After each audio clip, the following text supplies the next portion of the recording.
반갑습니다. 우리 한번 좌우로 우리 또 인사하도록 하겠습니다. 우리 앞뒤로 보면서 반갑습니다. 사랑합니다. 축복합니다. 한번 인사하겠습니다. 반갑습니다.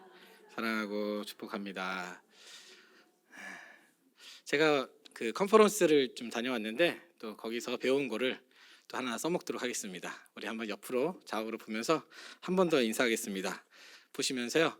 이쁜 게 죄라면 빨리 하시죠. 이쁜 게 죄라면 네, 당신은 사형감입니다. 네. 또 한 번 더 이제 멋진 게 죄라면 당신은 사형감입니다. 네. 그랬더니 한 자매가 남편한테 그런 말을 했다고 하더라고요. 당신은 무죄입니다. 네. 네, 이거 배워왔습니다. 네.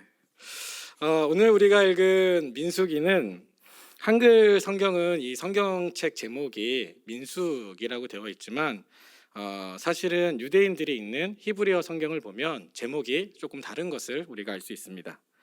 히브리어 성경은 민수기를 이 베미르 바르의 광야에서라고 붙였습니다. 민수기가 이스라엘 백성이 약속의 땅 가나안으로 가는 그 광야 생활을 담은 책이라는 것입니다. 반면 한글 성경은 이 히브리어 성경을 따르지 않고 70인역을 따라 붙였습니다. 참고로 70인역은 히브리어 성경을 헬라어 성경으로 번역한 성경으로 학자들은 이때 이 민수기를 번역할 때 광야에서라고 짓지 않고 아르트모이 숫자들이라고 이름을 붙였습니다. 그리고 한글 성경은 히브리어 성경이 아닌 이 헬라어 성경을 따라 민수기, 백성의 수를 헤아린다. 백성 민자에 셀 숫자라고 해서 민수기라고 이름을 붙였습니다. 이것은 민수기에 등장하는 두 차례의 인구 조사가 영향을 미친 거라고 볼 수 있습니다. 오늘 우리가 읽은 본문 역시 마찬가지입니다.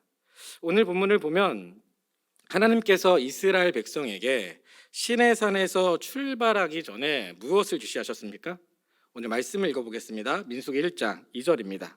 민수기 1장 2절 같이 읽겠습니다. 시작.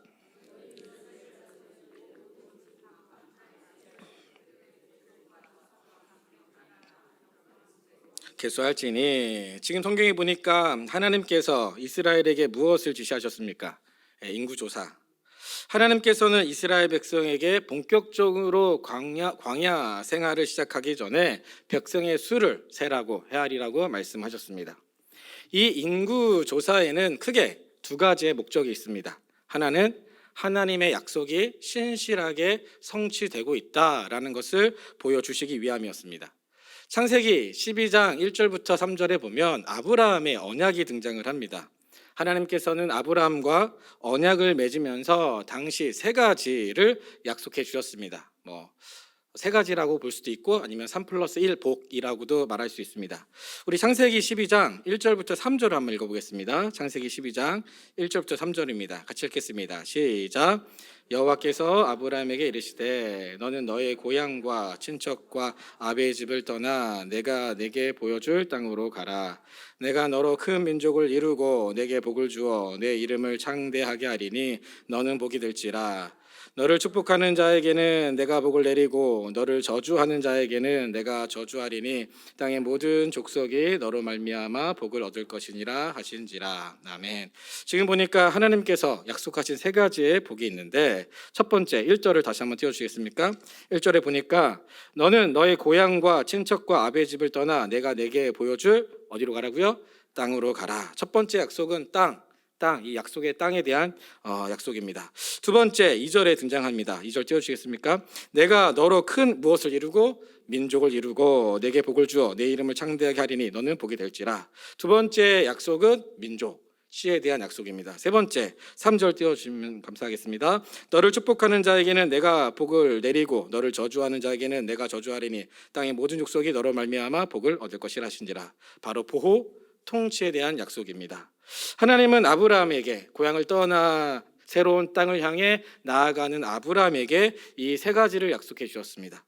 땅에 대한 약속, 민족에 대한 약속, 보호 통치에 대한 약속 플러스 축복의 통로. 그래서 3+1 복이라고 말할 수 있습니다. 민수기의 인구 조사는 바로 이 중에서 민족에 대한 씨에 대한 약속이 성취되고 있다는 것을 보여주는 것이었습니다. 창세기 46장에 보면 야곱과 그 가족이 애굽에 내려간 숫자가 등장하는데 혹시 몇 명인지 기억이 나십니까? 한번 우리 창세기 46장 27절 보겠습니다. 46장 27절입니다. 애굽에서 요셉이 낳은 아들이 2명이니 야곱의 집으로 애굽에 이른 자가 모두 70명이었더라. 70명이 내려갔습니다. 그런데 오늘 민수기를 보니까 시내산에 있던 이스라엘의 수가 몇 명이라는 것입니까? 오늘 읽지는 않았습니다. 민수기 1장 46절에 보니까 이렇게 되어 있습니다. 계수된 자의 총계는 몇 명이라고요? 60만 3,550명. 60만 3,550명. 이것도 20세 이상의 남자의 수만 계수한 거니까 전체의 수는 대충 4를 곱하면 약 한 250만 명쯤 됩니다. 70명이었던 야곱의 가족의 수가 애굽을 떠나 약속의 땅으로 나아갈 때쯤 되니까 약 250만 명이 됐던 것입니다. 엄청난 수죠. 제가 몇 배인지 대충 계산해 보니까 250만 나누기 70 하니까 35,700배. 35,700배. 별로 놀라지 않을 거로 제가 예상했는데 70명이 250만으로 늘어나는 것입니다. 민수기는 인구조사를 통해 하나님께서 아브라함에게 하신 약속이 신실하게 성취되고 있음을 보여주고자 했습니다. 즉 하나님은 실현하지 않으시는 분으로 자신이 하신 약속은 반드시 지키시는 분이라는 것입니다. 이것은 우리도 마찬가지입니다. 하나님은 어떤 분이십니까? 언약에 신실하신 하나님이십니다. 자신이 하신 약속은 반드시 지키시는 분이십니다. 이 말은 바꾸어 말하면 하나님은 저와 여러분에게도 우리에게도 주신 그 약속을 반드시 지키시는 분이라는 것입니다. 하나님은 우리에게 많은 약속을 주셨습니다. 그 많은 약속이 바로 이 성경에 기록되어 있습니다. 이 성경에는 하나님의 무수히 많은 약속들이 있는데 그 중에 한 가지가 바로 하늘에 대한 약속, 천국에 대한 약속, 하나님 나라에 대한 약속입니다. 하나님은 우리에게 천국에 대한, 하나님 나라에 대한 그 하늘에 대한 약속을 주셨습니다. 이것은 다른 말로 하면 우리에게 이 땅에서의 삶이 전부가 아니다라고 말하여 준다라는 것입니다. 정신없이 살다 보면, 바쁘게 살다 보면, 나둥바둥 살다 보면 하늘에 대한 소망을 잊고 살 때가 있는데 하나님께서는 우리가 하늘을 바라보며 하나님의 약속을 붙잡으며 살아가길 원하십니다. 하나님 나라를 붙잡고 살아간다는 것은 세상과 다른 가치관을 가지고 살아간다는 것입니다. 세상의 원리와 방식이 아니라 하나님 나라의 원리와 방식, 질서를 따라 살아간다는 것입니다. 이것은 특권이면서 동시에 그에 따른 고난도 함께 받는다라는 것을 의미합니다. 청소년들이 욕을 굉장히 잘하지 않습니까? 요즘 초등학생들도 마찬가지라고 하는데 제가 예전에 이 청소년부를 오랫동안 사역을 했습니다. 그때 그래서 그 아이들한테, 우리 청소년부 친구들한테 물어본 적이 있습니다. 왜 욕하냐? 그랬더니 저는 자기들이 좋아서 하는 줄 알았더니 그 친구들이 그냥 친구들이 하니까요. 친구들이 하니까 욕한다라는 것입니다. 그리고 또 어떤 친구는 욕을 안 하면 친구들과 어울릴 수 없다라는 말도 했습니다. 욕을 안 하면 친구들끼리도 어울릴 수 없다라는 이야기를 들은 적이 있습니다. 환경이 그런 거죠. 욕을 하지 않으면 안 되는 환경. 심지어 욕을 안 하면 다른 친구들한테 불이익도 당할 수 있는 그런 환경이라는 것입니다. 저희 장인 어른께서 코로나 기간 동안에도 일을 하셨습니다. 지금도 일하시고요. 나이가 많으심에도 불구하고 저희 장인 어른께서 지금도 일하시는데 한참 코로나 기간 동안에 교회에 대한 이미지가 굉장히 안 좋은 적 있지 않았습니까? 그때 회사인지 아니면 직장 동료인지는 제가 좀 또렷하게 기억은 안 나는데 그때 그런 말을 들었다고 합니다. 저희 장인 어른이 교회 나갈 거면 회사 그만두라고, 신앙생활 할 거면 회사 그만 오라는 이야기를 들었다고 합니다. 우리는 여전히 세상 속에서 신앙생활하는데 여러 어려움을 겪습니다. 손해를 볼 때도 있고 비아냥거리는 소리를 들을 때도 있고 억울할 때도 있고 참아야 할 때도 있습니다. 그러나 그런 상황 속에서도 하나님은 여전히 우리가 하늘을 소망하고 하나님 나라 백성답게 살아가길 원하십니다. 그래서 하나님께서 우리에게 주신 또 다른 약속 중에 한 가지가 내가 너와 끝까지 함께 하겠다라는 것입니다. 너를 버리지 않겠다, 너를 포기하지 않겠다, 너를 떠나지 않겠다, 너와 함께 하겠다, 너를 지켜주겠다라는 약속입니다. 저는 이 사실을 믿습니다. 제가 이것을 믿는 이유는 바로 아브라함에게 주신 그 약속, 이삭과 야곱과 요셉에게 해준 그 약속을 결국 하나님께서 역사 속에서 성취하셨기 때문입니다. 그리고 그 하나님께서는 저에게 주신 약속 또한 반드시 지키실 것을 제가 믿기 때문입니다. 하나님은 언약에 신실하신 분이십니다. 자신이 하신 약속은 반드시 지키시는 분이십니다. 이것이 바로 하나님께서 이스라엘에게 인구 조사를 실시하게 하신 첫 번째 이유입니다. 두 번째는 하나님께서 이스라엘에게 인구 조사를 하게 하신 두 번째 이유는 전쟁을 준비하기 위함이었습니다. 우리 민수기 1장 3절을 한번 읽어보겠습니다. 우리 민수기 1장 3절입니다. 같이 읽겠습니다. 시작. 이스라엘 중 20세 이상으로의 싸움에 지금 성경이 뭐라고 말하고 있습니까? 어디에 나갈 자를 계수하라는 것입니까? 싸움에 나갈 만한 자를 계수하라. 쉽게 말해 병력을 조사하라는 것입니다. 이것은 무엇을 의미합니까? 이스라엘 백성이 이제 본격적으로 광야 생활을 하게 되는데 광야에는 수많은 주변국들이 있으니 그들과의 싸움을 대비하라는 것입니다. 실제 민수기와 여호수아서를 보면 이스라엘이 무수히 많은 싸움을 하게 됩니다. 하나님께서는 시내산을 떠나기 전에 광야 생활을 본격적으로 하는 이스라엘에게 인구를 조사하게 함으로써 병력을 조사하게 함으로써 전쟁을 준비하게 하셨습니다. 이것은 우리에게도 적용이 됩니다. 우리 역시 싸움을 준비해야 합니다. 광야 생활은 예수님을 믿는 모든 신자들이 반드시 경험하게 되는 과정입니다. 철로 역정이라고 우리가 이 수요 예배 시간 때 한동안 살펴본 적이 있었는데 그 철로 역정을 보면 그리스도인들이 천성에 이르기까지 많은 어려움을 겪게 됩니다. 수많은 유혹과 방해를 당하기도 하고 사탄이 우는 사자와 같이 입 벌려서 삼키려고도 하고 회유하고 협박하고 공갈도 치고 그리스도인들은 천성에 이르기까지 광야 같은 생활 속에서 수많은 도전과 시련과 좌절과 어려움을 겪게 됩니다.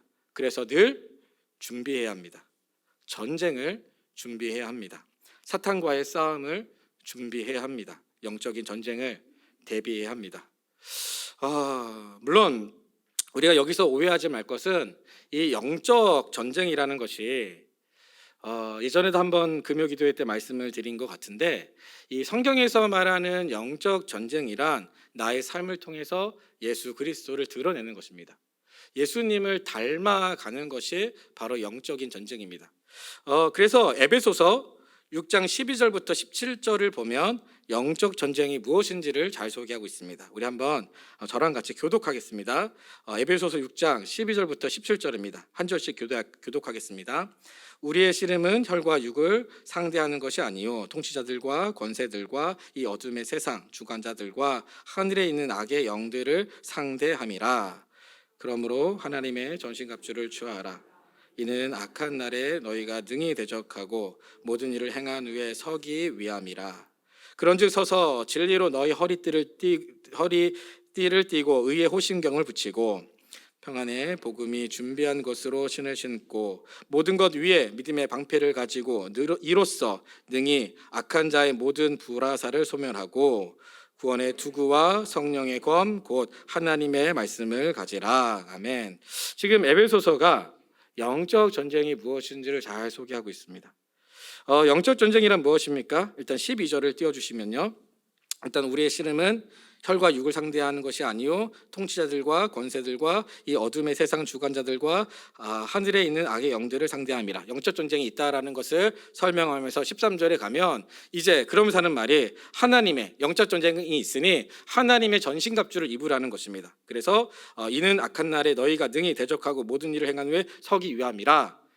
영적 전쟁이 있고 그래서 전신갑주를 입어라. 그러면서 14절부터 그렇다면 너희들이 싸워야 될 영적 전쟁이 무엇인지를 소개하고 있는 것입니다. 14절에 보니까 어떤 것이 영적 전쟁이라는 것입니까?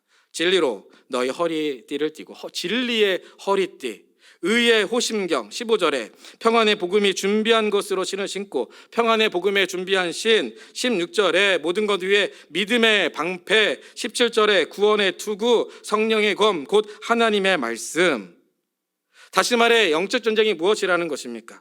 진리, 의, 평안의 복음, 믿음, 구원, 말씀, 이런 것들이라는 것입니다. 바로 신앙의 기본이 되는 것들, 예수 그리스도의 성품, 그것을 우리의 삶에 드러내고 닮아가는 것, 신앙의 기본적인 생활을 잘하는 것이 바로 영적 전쟁이라는 것입니다.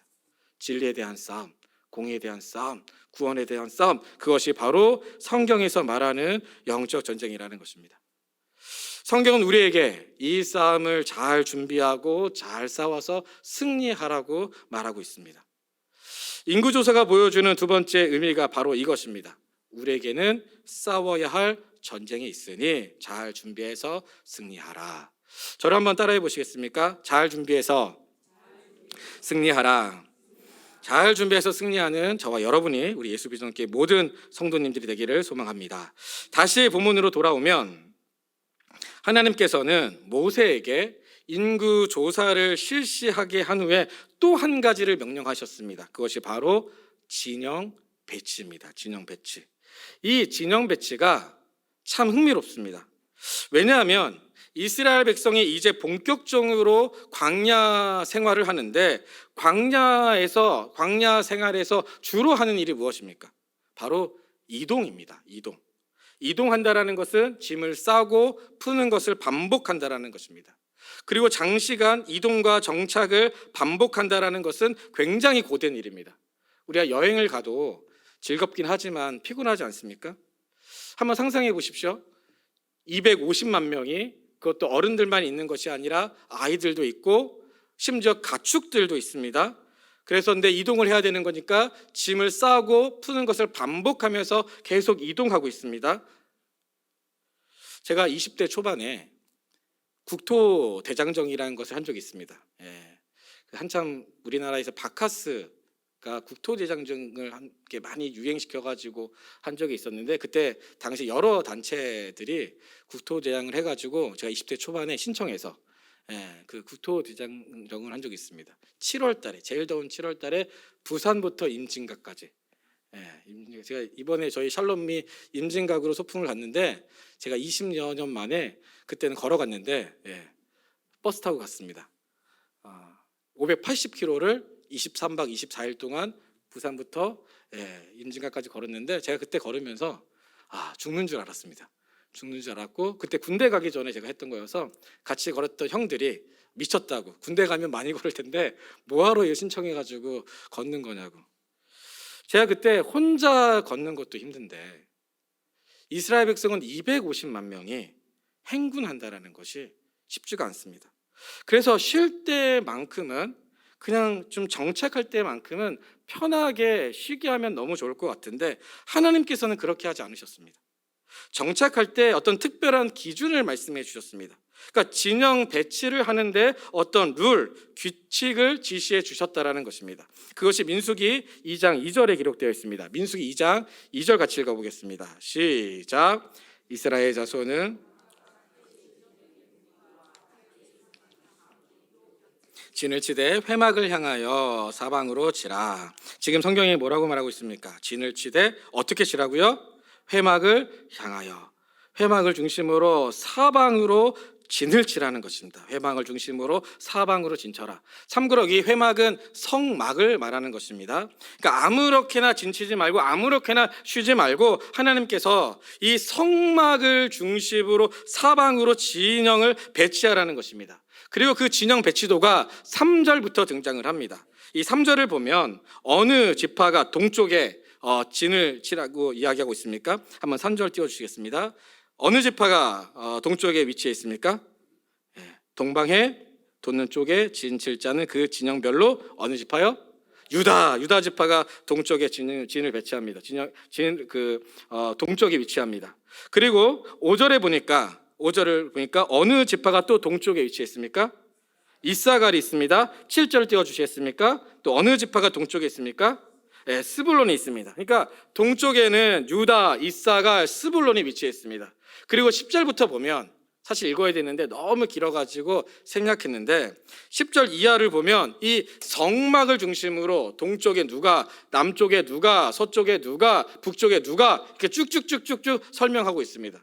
그래서 말로 들으면 어려우니까 제가 그림 자료를 준비했는데 한번 띄워주시겠습니까? 네, 그냥 뭐 이렇게 보면은 가운데 성막이 있고 동쪽에 유다, 이사갈, 스불론이 있고 남쪽에 갓, 르우벤, 시몬, 갓, 그 다음에 서쪽에 에브라임, 므낫세, 베냐민, 그 다음에 북쪽에 단, 아셋, 납달리. 그러니까 성막을 중심으로 동서남북으로 세 지파씩 진영을 배치하라는 것입니다. 이 이스라엘의 진영 배치에는 굉장히 중요한 의미가 있습니다. 예전에 한번 말씀드린 적이 있었던 것 같은데 성막은 한마디로 그러니까 거칠게 정의하면 하나님이 그 백성과 함께 한다라는 것입니다. 하나님께서 그 백성과 함께 한다. 임마누엘. 다시 말해 하나님 자신이라고도 볼 수 있습니다. 그런데 지금 이 진영 배치를 보면 하나님이 지금 어디에 위치해 있습니까? 진영 한가운데 있습니다. 하나님께서 그 백성 한가운데 위치해 있다라는 것입니다. 하나님께서 이스라엘 한가운데 있다라는 것은 하나님의 백성은 누구를 중심으로 살아가야 하는지, 하나님의 백성은 누구를 위해 살아가야 하는지를 잘 보여주는 것이라고 할 수 있습니다. 다시 말해 하나님의 백성은 하나님을 중심으로 사는 존재라는 것입니다. 하나님을 중심으로 사는 존재가 바로 하나님의 백성이라는 것입니다. 늘 말씀드리지만 구원이란 무엇입니까? 구원은 주권의 변화입니다. 우리의 주권이 예수 그리스도로 말미암아 달라진 겁니다. 나 중심에서 하나님 중심으로, 나를 위한 삶에서 하나님을 위한 삶으로 변화된 것입니다.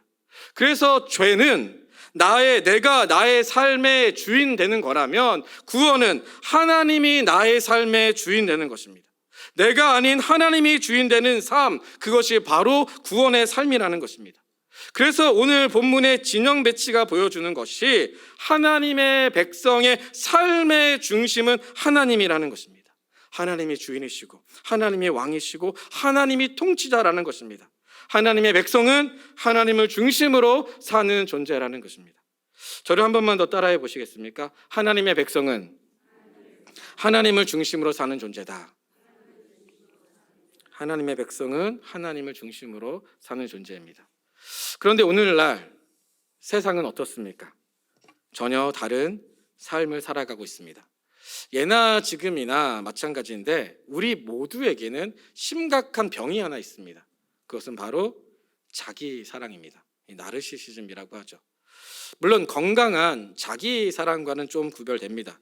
여기서 말하는 자기 사랑은 극단적이고 이기적인 우리 안에 있는 그 본연의 그 자기 사랑을 의미합니다. 우리 사회를 보면 온통 다 이 자기 사랑이라는 병에 빠져 있는 것 같습니다. 오늘날 우리 시대를 포스트 모더니즘이라고 하는데 이 사회의 특징은 모든 것을 상대화시키는 것입니다. 상대화시키는 것. 절대적인 기준이 없다라는 것입니다. 근데 유일한 기준이 딱 하나 있습니다. 그것은 바로 나 자신이라는 것입니다. 그래서 내 편에서 옳으면 그것이 선이 되는 것이고 내 편에서 그르면 그것이 악이 되는 것입니다. 모든 것을 나 중심으로 사고하는 것입니다. 신앙도 마찬가지입니다. 내 기준에 맞으면 성경적인 것이고 내 기준에 맞지 않으면 비성경적이 되는 것입니다. 모든 판단의 기준이 다 나한테 있습니다. 그런데 성경은 그것이 죄라는 것입니다. 그런데 사실 이것은 성경에서 이미 예견한 바 되어 있습니다. 디모데후서 우리 3장 1절부터 2절을 한번 읽어보겠습니다. 디모데후서 3장 1절부터 2절입니다. 같이 읽겠습니다. 시작. 너는 이것을 알라. 말세에 고통하는 때가 이르니 사람들이 자기를 사랑하며 돈을 사랑하며 자랑하며 교만하며 비방하여 부모를 거역하며 감사하지 아니하며 거룩하지 아니하며. 지금 성경이 뭐라고 말하고 있습니까? 1절에 보니까 너는 이것을 알라. 말세에 고통할 때가 이르르니 2절에 보니까 사람들이 자기를 사랑하며. 극단적인 자기 사랑, 이 나르시즘적인 모습으로 사람들이 살아간다라는 것입니다. 성경은 그것은 그리스도인들의 삶이 아니라는 것입니다. 앞서 살펴보았던 것처럼 하나님의 사람들은 하나님을 중심으로, 하나님을 기준 삼아 하나님을 주인으로 모시며 살아가는 존재라는 것입니다. 그런 의미에서 한 가지만 짧게 말씀드리고 설교를 마무리할까 합니다. 우리가 보통 교회에서 하나님께 영광을 돌린다, 하나님께 영광을 돌린다, 하나님의 영광이라는 말을 많이 하지 않습니까? 그런데 우리가 이 말을 바르게 이해하고 바르게 사용할 필요가 있습니다. 보통 우리는 언제 하나님께 영광을 돌린다라고 이야기를 합니까? 하나님께 영광을 돌린다라고 말했을 때 어떤 이미지가 머릿속에 떠오르십니까? 우리 배우들이 시상식에서 상을 받았을 때 하나님께 영광을 돌립니다 라고 말을 하거나, 아니면 축구 선수들이 골을 넣었을 때 이 기도 세레모니를 한다거나 이럴 때 하나님의 영광, 하나님께 영광을 돌린다라는 것을 우리가 많이 떠올립니다. 좋은 대학에 가거나 좋은 회사에 취업하거나 또 돈을 많이 벌었을 때 우리 하나님께 영광이 된다라고 말을 많이 합니다. 그런데 사실은 하나님께 영광을 돌린다라는 것은 이런 내용이 포함되지 않는 것은 아니지만 성경은 더 근원적이고 본질적인 것을 이야기합니다. 간단하게만 말씀드리면 하나님의 영광이라고 말할 때 성경에서 이 영광은 무거움이라는 뜻을 가지고 있습니다. 무거움. 헬라어로 독사라고 하는데 이 단어는 무게를 잴 때 쓰는 용어, 그러니까 무거움이라는 뜻을 가지고 있는 것입니다. 즉 하나님께 영광이 된다라는 것은 하나님의 무거움, 다시 말해 하나님의 본질, 하나님의 성품, 하나님의 되심이 드러날 때 하나님께 영광이 된다라는 것입니다.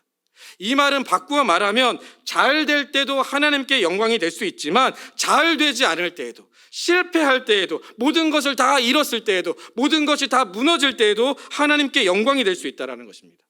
모든 것이 다 잃었는데 어떻게 하나님께 영광이 될 수 있습니까? 앞서 하나님의 영광은 하나님의 본질, 하나님 되심, 하나님의 성품, 하나님의 그 무거움이 드러날 때 하나님께 영광이 된다고 말씀드리지 않았습니까?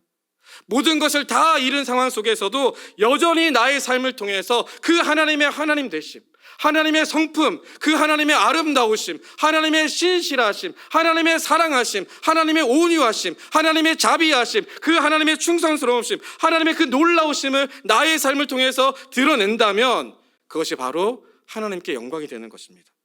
잘 될 때도 하나님께 영광을 돌릴 수 있고 못할 때도 하나님께 영광을 돌릴 수 있습니다. 그래서 제가 모태신앙으로 어렸을 때부터 쭉 교회에서 살다 보니까 간증 이런 거 참 많이 들었고 간증 집회 많이 가보고 들었습니다. 제가 그 간증 집회 갈 때마다 은혜를 받으면서도 늘 아쉬움이 있습니다.